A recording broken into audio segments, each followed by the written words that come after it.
Bersama kita pada hari ini sudah ada Ketua Umum DPP Akasindo, Insinyur Bulat Medali Mas Manurung, MP. Beliau adalah kandidat Doktor Lingkungan di Universitas Riau ya Bang ya, atau Universitas, saya mungkin agak lupa, Universitas Riau atau Universitas Islam Riau. Tapi ini sangat menarik, artinya mungkin baru kali ini ada petani yang dia itu punya semangat kuat dalam dunia akademik dan kita harus apresiasi.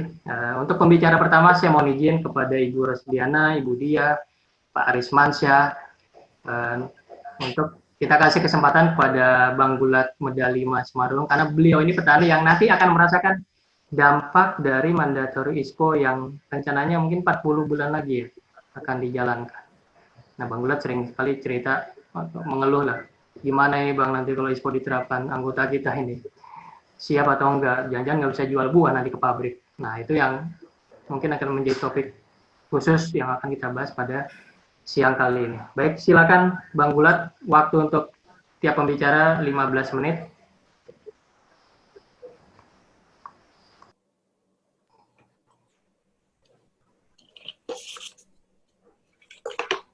Baik, jelas ya, Bang Koyum ya.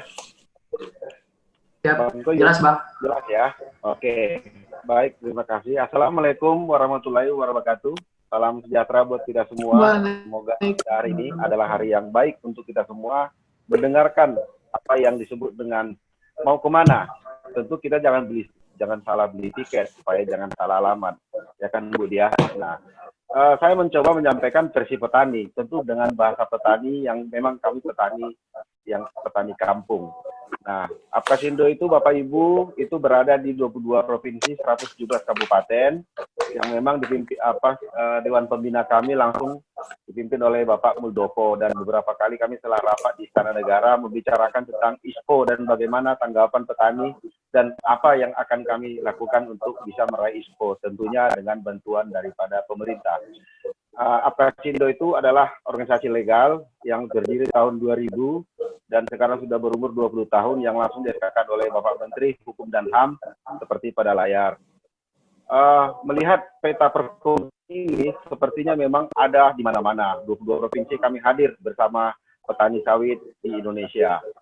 Kalau kita lihat dengan apa sebenarnya kelapa sawit ini, kenapa jadi seksi? Jawaban sederhana sekali. Karena 41% petani ada di sana.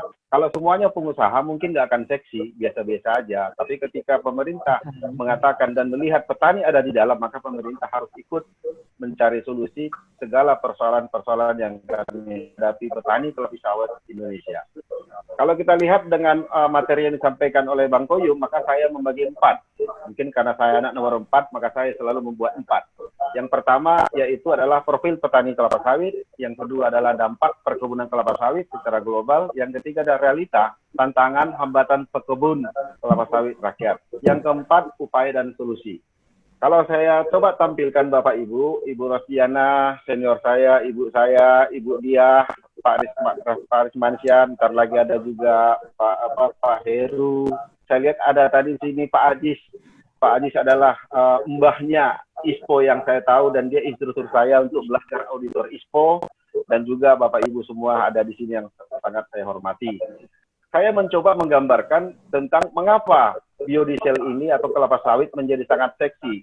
Kalau saya lihat ini adalah, saya coba membagi tahun 1990, 2000, 2005, dan 2010, kebetulan disertasi saya membahas tentang petani sawit dalam kawasan hutan, maka saya mencoba melihatnya di tahun 2020 sebagai generasi kedua petani sawit Indonesia. Nah, ini yang sangat seksi di 2020 ke atas. Kenapa? Kalau kita lihat kenapa, maka inilah jawabannya. Nah, kalau saya bagi di 26 provinsi, ternyata Riau yang terluas, Sumatera Utara yang kedua, dan Kalimantan Barat. Jadi cukup menyebar perwakilannya dengan 16,3 juta hektar. Ini data resmi dari Kementerian Pertanian. Kenapa dia sangat seksi? Karena begini.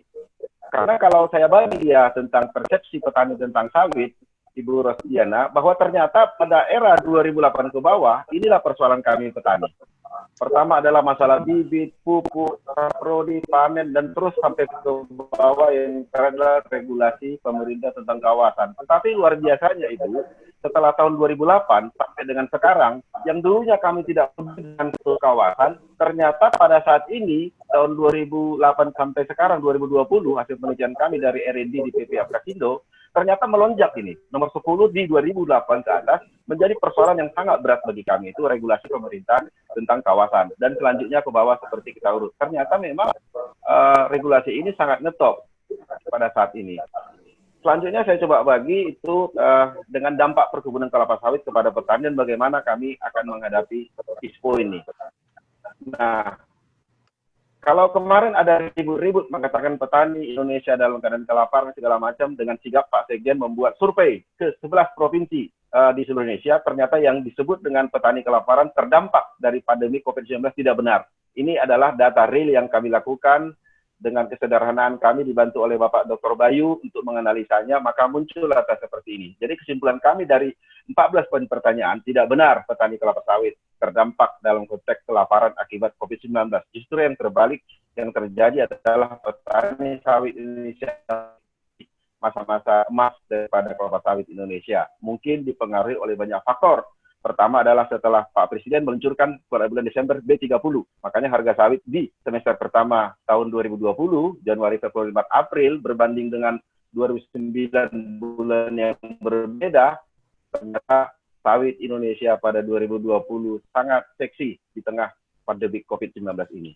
Nah, kalau kalian lihat permasalahan yang kami hadapi adalah, saya bagi dua. Pertama, Ibu, Bapak, lahan di luar kawasan hutan. Kami petani, yang disebut dengan di luar kawasan hutan. Nah, yang pertama surat-surat kami itu Bapak dan Ibu sekalian adalah SKT Desa, SKGR, SHM, dan seterusnya. Nah, kalau kami lihat juga dari prospeknya, kami mencoba merangkul Bapak-Bapak dari BPN untuk bagaimana melegalkan lahan kami yang di luar kawasan hutan. Ini upaya. Selanjutnya yang kalau saya lihat dalam persoalan-persoalan berikutnya adalah bahwa ternyata kalau sebelum masuk kita ke dalam persoalan yang kedua, ternyata sawit itu hanya 7% ternyata dari semua jenis tanaman yang ada sebagai penghasil minyak nabati. Jadi kecil sekali ternyata, bukan seperti yang dikatakan orang. Apalagi informasi yang terakhir, saya dapat bahwa ternyata di Amsterdam itu katanya tidak ada mereka meminta sawit ISPO atau sawit yang lain. Yang tahu adalah CPO, titik, nggak pakai koma. Oh gitu ya, saya bilang. Nah, selanjutnya adalah di sini saya bagi dua adalah kawasan hutan. Kawasan hutan, petani kami yang dalam kawasan hutan ini adalah keterlanjuran.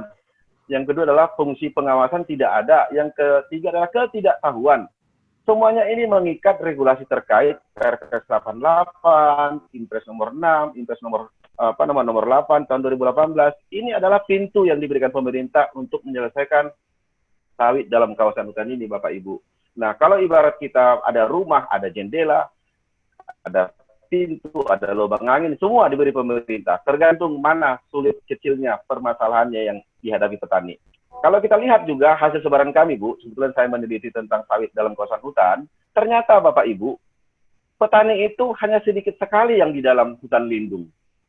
Mayoritas itu di dalam HPT, hutan produksi terbatas. Dan hanya 6,9% yang dalam APL. Ini menarik sekali. Kalau dibilang petani itu merusak hutan lindung segala macam, tidak benar. Kami berada dominan di 62,88%. Nah, sumber data ini saya olah langsung itu tahun 2020, sekitar bulan Februari. Nah, permasalahan yang saya lihat ini adalah, setelah saya buat adalah titik tenurialnya adalah, semuanya kalau kita lihat Bapak, 1, 2, 3, 4, semuanya berujung tidak boleh. Tidak bisa kami berispo. Ini bagaimana ini Ibu Rosdiana? Bagaimana Ibu Dia? Apa yang bisa kami lakukan? Dengan urutan-urutan yang ada ini, dianggap bertentangan dengan prinsip dan kriteria ISPO. Apa yang bisa kami buat dengan sudah dihukumnya seperti ini dengan 62%? Bagaimana mungkin kami bisa mengejar? Maka itu nanti dalam akhir akan saya jelaskan apa yang kami buat. Solusi yang kami buat internal kami petani adalah dengan kami membuat Des Petani Sawit Apkasindo di ATR BPN. Itu sudah kita coba ajukan. Yang kedua adalah sosialisasi kepada BPN, Pemprov bahwa sawit itu adalah sudah terlanjur. Apkasindo berpartisipasi dalam pemetaan pengukuran lahan petani sudah kami kerjakan. mengajukan sertifikasi gratis untuk lahan perkebunan sawit. Alhamdulillah, 1 jengkal pun belum berhasil. Proses balik nama kolektif yang kita buat juga, alhamdulillah belum ada yang bisa jebol. Lah kalau begitu gimana nih persiapan ISPO? Kok semuanya pada belum bisa? Nah, kawasan hutan, land amnesty, yang tadi itu adalah yang non kawasan. Kalau yang non tentu yang hutan lebih parah lagi. Maka kami mengusulkan land amnesty, pengampunan. Tapi Profesor Agus Pakpahan tidak setuju. Anda tidak perlu diampuni, Anda tidak bersalah katanya. Demikian juga Dr. Sadino, Dewan Pakar Apkasindo mengatakan Anda tidak bersalah, tidak perlu minta ampun kepada negara. Katanya. Yang kedua adalah optimalisasi TORA. Yang ketiga adalah Apkasindo berpartisipasi dalam pemetaan pengukuran lahan petani. Selanjutnya kita lihat di sini, inilah tangis kami Ibu Rose, Ibu Rosdiana, Ibu Dia yang baik hati, dan Bapak Ibu semua. Air mata petani sawit sekarang ini telah menunjukkan 54% kami dalam kawasan hutan. Nah, air mata ini sengaja saya gambarkan air mata yang berlinang sebagai bentuk kami sangat mengharapkan uluran tangan dari pemerintah, bantuan dari Bapak Ibu, dari LSM, NGO, membantu kami untuk bisa keluar daripada permasalahan kami. Yang ketiga dalam poin saya ini adalah realita, tantangan, dan hambatan perkebunan kelapa sawit rakyat. Cukup banyak. Ini mungkin salah satu faktor kenapa Ibu Dia cukup semangat membuat ISPO, mungkin karena adanya ancaman-ancaman daripada perdagangan dunia seperti 1, 2, 3, 4 ini, sehingga pemerintah membuat Perpres 44, men-upgrade dari Permentan menjadi Perpres, sebagai implementasi daripada Inpres nomor 6, nomor 9, dan mandatori biodiesel juga sudah diterapkan, dan semuanya itu juga berawal semua dengan persoalan tadi, maka persoalan petani masuk kepada peremajaan sawit rakyat yang cukup 500.000 hektar tahap pertama ini diprogramkan sampai tahun 2023. Selanjutnya kalau saya bagi juga di sini impres tersebut sebenarnya Bapak Presiden tujuannya sangat bagus. Bagaimana sawit Indonesia itu berterima di luar negeri, di dunia internasional tentu dengan indikator-indikator yang ada. Kalau saya lihat dengan persyaratan-persyaratan ini, saya pikir semua petani kami tidak akan bisa memenuhinya, apalagi dengan dokumentasi tentang kebun, asal usul bibit ibarat mobil, Bapak dari Pak Teddy dari Indragiri Hilir, kalau Bapak nanam sawit, mana sertifikatnya? Kalau mobil, mana BPKP-nya? Kalau ditanya 10 tahun lalu, jangankan Pak Teddy, saya aja nggak tahu di mana surat saya lagi dibuat. Saya tanya orang ke PPKS Medan, Pak, saya beli kemarin dari Bapak, ada nggak dokumentasinya? Nggak ada. Bapak uji genetik lah dulu, bisa, 1 batang 3 juta katanya. Aduh, gimana saya bisa membuat ini? Surat bibit saya entah ada di mana, bagaimana nih ISPO ini bisa saya ikutin, dan lain sebagainya. Dan yang paling ngerinya adalah, saya lihat di sini adalah pencatatan. Petani itu disuruh mencatat, Pak, bagaimana dia bisa mencatat histori kebun dari awal sampai sekarang. Saya pikir ini harus kita cermati bersama, apa dan bagaimana solusi bagi kami petani sawit bisa berispo. Nah, kalau saya bagi ini Ibu Dia sangat paham tentang ini, ada namanya perusahaan perkebunan, plasma. Nah, yang merah ini, inilah kita, teman-teman petani sawit di 117 kabupaten ini. Pertama, kalau kita mau berispo, Anda harus melalui 4 poin. Kebetulan saya, Ibu Rosdiana, adalah seorang auditor ISPO, bukan untuk mengauditor teman-teman perusahaan, tapi paling tidak Ibu penyambung lidah bagi teman-teman petani dengan menggunakan bahasa kampung gitu. Yang pertama adalah legalitas sertifikat tanah STDB, surat tanah yang legal. STDB, Ibu Rosdiana, ini bagaikan kita meminta surat emas. Surat emas. Karena Pemda menganggap ini semacam sertifikat tanah. Sudah saya jelaskan, ini tidak ada Bapak. Ini hanya surat keterangan domisili saja. Tolonglah dikeluarkan. Tidak juga. Jangankan petani saya, Bu. Saya, Bu, udah 3 tahun menguji STDB. Alhamdulillah belum keluar. Saya tidak bisa. Saya sengaja ini saya buat laboratorium saya, Ibu Dia, untuk bisa menduplikat permasalahan kami. Saya merasakan betapa susahnya mendapatkan STDB di tingkat kabupaten kota. Yang kedua adalah organisasi pekebun dan pengelola kebun sawit harus mengikuti SOP. Ini semacam aturan dalam standar operation dan prosedur. Yang kedua, GAP, budidaya kelapa sawit yang baik. Pencatatan. Nah, ini nggak mungkin kami lakukan. Bagaimana ini? Pengelolaan dan pemantauan lingkungan. Lingkungan yang mana kami pantau? Jangankan lingkungan, ngurus KTP aja. Sekarang petani itu banyak nggak punya KTP, Bu. Bagaimana bisa kita menguruskan ini? Yang benar aja, gitu. Nah, izin SPPL. Jangankan SPPL, Bu. Kemarin kami sosialisasi kepada petani tentang PSR yang dikasih duit 30 juta per hektar. Saya tanya, Siapa yang tahu kepanjangan PSR? Nggak tahu. Peremajaan sawit kerakyatan katanya. Pak, kapan dikembalikan duit 30 juta dari BPD PKS, Pak, katanya. Itu aja mereka susah ngerti. Makanya heran kok lambat sekali PSR, karena mereka nggak tahu apa itu PSR. Konon lah mereka disuruh mengurus izin SPPL, bagaimana ini kita bisa, oke? Makanya terima kasih ke Bang Koyum sebagai media yang sangat fair terhadap petani melaksanakan kegiatan ini. Sebagai bentuknya Bapak Ibu, kami petani sawit mencoba untuk naik kelas Ibu Rosdiana, Ibu Dia yang terhormat, dan Bapak Ibu semua dengan mencoba acara Zoom. Acara Zoom bagi kami ini, dulunya kami nggak tahu apa bentuk Zoom ini, ondel-ondel atau apa tidak. Tapi sekarang Bu, kami udah canggih-canggih Bu, udah pakai Zoom sekarang kami rapat petani sawit di 22 provinsi. Nah ini Pak Muldoko langsung memimpin rapat, memberi semangat kepada kami petani sawit Indonesia dari Zoom pertama sampai Zoom 9. Langsung beliau dari Istana Negara. Ini teman-teman dari Kabupaten Rokan Hilir Bu, mereka nonton bareng. Dia nonton bareng mereka bisa ketemu sama petani-petani di seluruh Indonesia di sebelah kiri sini, diikuti oleh kurang lebih 500 orang dari seluruh Indonesia. Nah, selanjutnya di sini kita lihat bagaimana Pak Abid Nego memberi pengarahan lagi tentang sawit dalam kawasan hutan. Bapak yang satu ini terkejut, kok ada wajahku di dalam TV katanya. Nah, Pak Abid Nego bilang, Pak topinya dibuka aja, kira-kira gitu. Tapi dia tidak mau, hanya pengen tampil pakai topi. Selanjutnya kami juga berkomunikasi Ibu Dia dengan Pak Joko, bagaimana belajar untuk bisa kami meraih apa yang disebut dengan ISPO. Nggak dapat 100, dapat 1 pun jadilah ya Bu ya, bertahap ya Bu ya. Dan dengan Jenderal Ero juga kami belajar dari Deputi 2 Kantor Staf Presiden. Selanjutnya karena bercerita tentang ISPO dalam beberapa kami izin, Bapak ini sampai tertidur Bu. Ibu Dia tertidur dia saat berjum. Karena dia ISPO, stres duluan dia. Bapak bisa bayangkan kami berjum di sini, saya zoom, tertidur dia mendengar ISPO. Gimana Pak? Apa ISPO di Pak katanya? Dan datang juga dari Simalungun. Pusing saya Pak, ISPO ini katanya. Aduh, nah ini kami laksanakan Ibu Dia, Ibu Ros, Ibu Rismansyah berturut-turut selama 2 bulan ya Pak Sekjen ya, untuk mengajari petani, mengajak untuk mengerti apa itu PSR dan perkebunan kelapa sawit berkelanjutan.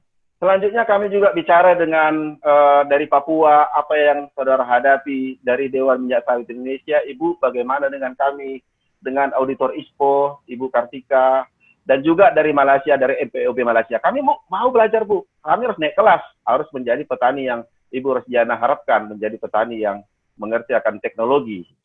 Selanjutnya kalau kita lihat dengan banyaknya survei Indonesia, sertifikasi ini ada 14. Ya, 14 sertifikasi yang ada yang siap untuk membantu kami untuk mengsertifikat perkebunan kelapa sawit kami. Selanjutnya kami akan melihat realita apa yang terjadi selama ISPO sudah ada dan 2015, 10 tahun berlalu, 9 tahun berlalu. Ternyata setelah ISPO ini dibuat, Ibu Ros, Ibu Dia, kami hanya dapat berapa persen ini? Saya pikir nggak sampai 2%.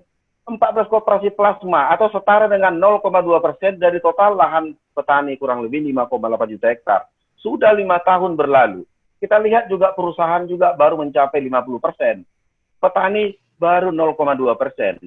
Wah ini berat sekali tantangan kami. Makanya Bapak ini ngantuk melihat, kalau kita lihat sebaran daripada sertifikat ISPO itu cukup menyebar, tetapi mendominannya itu di Provinsi Riau.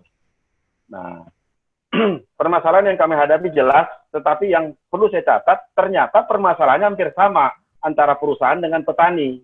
Nggak jauh beda, cuman perusahaan karena dia punya legal yang cukup kuat, maka bisa dia cepat mengurus. Tapi kalau saya perhatikan sebagai auditor saya, Ibu, saya melihat persoalannya sama, nggak ada yang jauh-jauh beda. Nah, kalau kita lihat indikator teman-teman petani sawit dimanapun berada, inilah indikator yang harus kita ikuti. 7 prinsip ISPO dengan kriteria sebanyak ini, 33 kriteria yang harus kita hadapi. Yang terakhir, itu upaya dan solusi. Kalau saya bilang, Bu, nggak ada upaya dan solusi. Upaya itu berada pada pemerintah, pada kementerian terkait. Kami tidak bisa berupaya, karena faktanya kami sudah terjerat dengan kawasan. Pak Presiden berkali-kali mengatakan bantu petani, bantu masyarakat. Jangan setelah mati baru dibantu, baru sibuk. Bola sudah diserahkan kepada kementerian terkait. Ibu Musdalifah, Kemenko Perekonomian, dan kementerian yang lain. Mau dibawa kemana kami petani ini, Bapak Ibu? Maka akan saya sampaikan di sini. Apabila apa yang terjadi sampai dengan 2025 kami tidak mendapatkan ISPO, maka yang pertama adalah TBS. Kami tidak akan ada PKS yang membeli, karena PKS ISPO hanya menikah dengan petani yang ber-ISPO. Yang kedua adalah perbankan akan memakai sertifikasi ISPO sebagai syarat bank. Itu sudah mulai berlaku. Yang ketiga adalah petani akan bangkrut. Kalau kata Dr. Tadino, pass out, go to hell petani sawit Indonesia. Bagaimana dengan 20 juta manusia yang hidup dari sawit ini? Dari petani, ring satunya sawit, ring 2-nya sawit, ring 3-nya sawit. Bagaimana? Ini kayak yang diinginkan oleh mereka, devisa sawit itu 2019 di atas 300 triliun. Maka yang paling menyedihkan saya, ada pernyataan daripada Bapak yang canggih ini, Pak Willy Staradani, kami tidak ingin membebani petani.